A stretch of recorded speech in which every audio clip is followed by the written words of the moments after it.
তামুলপুৰত অব্যাহত হাতী মানুহৰ সংঘাত পথাৰত নামিছে জাক জাক বনৰীয়া হাতী হাতীৰ উপদ্ৰৱৰ বাবে ধান নপকুতেই ছপাবলৈ বাধ্য হৈছে কৃষকসকলে হাতীৰ জাকটোৱে এফালৰ পৰা তহিলং কৰিছে খেতি পথাৰ এই হাতীৰ জাকটোক বনাঞ্চললৈ উভতাই পঠিয়াবলৈ সক্ষম হোৱা নাই বন বিভাগ স্থানীয় ৰাইজে জুই জ্বলাই ফটকা ফুটাই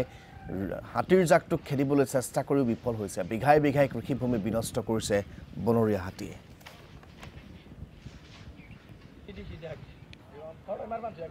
ৰাতিৰ লগত কথা নাই আমাৰ ফৰেষ্ট ডিপাৰ্টমেণ্টৰ পৰা 24 ঘণ্টাই ডিউটি কৰিব লগা হয় আৰু আমি সন্ধিয়াটো আহি কিনে ৰাতিপুৱা টাইমতো ডিউটি কৰি যাব লগা হয় আৰু হাতী এক জায়গাত মাত্ৰ নহয় সব জায়গাতে হাতী আছে আৰু অকল এতিয়া আঙাৰ কাটাত 120টা মান আছে খৈৰণীটো আছে আৰু কাৰখেলাটো আছে আৰু আপোনাৰ হাঁহ কাটাটো আছে হাতী এতিয়া আমি এটা ৰেঞ্জ হয়খিনি যে আমি 7জন ষ্টাফে এটা গাড়ী লৈ ইমান জায়গাটো পেট্ৰলিং কৰাত অসম্ভৱ হয় আৰু পাব্লিক এটা হেতু বুজি নাপায় যে আমাৰ ইয়াতে আহক ডিউটি কৰক বুলি কয় বেলেগে মাতে ফোন কৰি ইয়াতে আহক আমি এখিনি মানুহ ক'ত যাম কি কৰোঁ এনেকৈ হৈ যায় আৰু আমাৰ